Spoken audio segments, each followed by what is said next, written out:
রাজ্যের স্বাস্থ্য, শিক্ষা, সমবায়, ক্রীড়াসহ সমস্ত বিষয়কে অগ্রাধিকারের ভিত্তিতে রাজ্য সরকার উন্নয়নের জন্য কাজ করে যাচ্ছে। এতে কোন রাজনৈতিক দল কিংবা কোন জাতপাত লক্ষ্য করা হচ্ছে না। দেশের প্রধানমন্ত্রী চাইছে বিকশিত ভারত গড়ে তুলতে।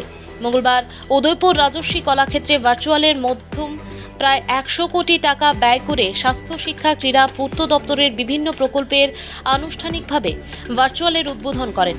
প্রদীপ জ্বালিয়ে এর সূচনা করেন রাজ্যের মুখ্যমন্ত্রী প্রফেসর ডাক্তার মানিক সাহা। এছাড়াও উপস্থিত ছিলেন রাজ্যের অর্থমন্ত্রী প্রণজিৎ সিংহ রায়, ক্রীড়া মন্ত্রী টিঙ্কু রায়, গোমতী জেলা পরিষদের সভাধিপতি দেবল দেবরায়, বিধায়ক অভিষেক দেবরায়, বিধায়ক জিতেন্দ্র মজুমদার সহ স্বাস্থ্য অধিকর্তা কিরণ কিত্তে, ক্রীড়া দপ্তরের সচিব প্রদীপ চক্রবর্তী সহ গোমতী জেলার জেলাশাসক রিঙ্কু লাথের, পুলিশ সুপার সহ অন্যান্য দপ্তরের আধিকারিকগণ।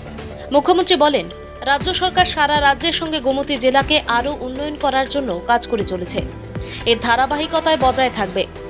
তিনি এও বলেন, উদয়পুর ইংলিশ মিডিয়াম স্কুলের নয়া ভবনের জন্য 7.82 কোটি টাকা বরাদ্দ করা হয়েছে। উদয়পুর ভগিনী নিবেদিতা ইংলিশ মিডিয়াম স্কুলের নয়া ভবনের জন্য 1.48 কোটি টাকা, রমেশ স্কুলের সিনথেটিক ফুটবল টাফে মাঠের জন্য 5.80 কোটি টাকা, উদয়পুর মহকুমা শাসকের অফিস কমপ্লেক্স কর্মচারীদের থাকার জন্য 6টি টাইপ 3 স্টাফ কোয়ার্টারের জন্য 2.23 কোটি টাকা বরাদ্দ করা হয়েছে। তেমনি কাঁকড়াবনেও একটি সিনথেটিক ফুটবল মাঠ গড়ে তোলার জন্য অর্থ বরাদ্দ করা হয়েছে বলে জানান তিনি। রাজ্যের উন্নয়ন যেভাবে এগিয়ে যাচ্ছে তার জন্য সবার সহযোগিতা চাইলেন রাজ্যের মুখ্যমন্ত্রী সহ উপস্থিত অন্যান্য মন্ত্রীরা। এই অনুষ্ঠানকে কেন্দ্র করে রাজস্বী কলাক্ষেত্রে প্রচুর লোক সমাগম। ব্যুরো রিপোর্ট, আজকাল নিউজ। সব জায়গায় ইমপ্লিমেন্ট করি। একদিকে সরকারি যে অন্যান্য হসপিটালগুলো আছে তাকেও মডার্নাইজেশন করা, কর্পোরেট স্টাইলে ওই ধরনের হসপিটাল করা।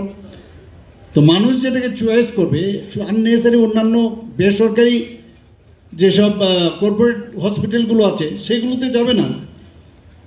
এর মধ্যে আপনারা দেখেছেন যে আমাদের গ্রামোন্নয়ন হোক, স্বাস্থ্য হোক, শিক্ষা হোক, শ্রম দপ্তরের বিভিন্ন বিষয়ে আজকে এখানে 11টি যে প্রকল্পের উদ্বোধন হয়েছে তার মধ্যে 5টি প্রকল্পের উদ্বোধন এবং 6টি প্রকল্পের ভিত্তিপ্রস্তর। এবং এতে করে প্রায় কত টাকা খরচ করা হয়েছে?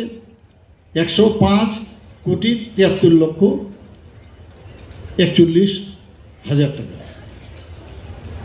গত অর্থবর্ষে আপনাকে বলছি, শুধু গত অর্থবর্ষে আমি প্রায় বিভিন্ন জায়গায় ভিত্তিপ্রস্তর এবং এই ধরনের প্রকল্প উদ্বোধন করেছি প্রায় 1,500 কোটি টাকা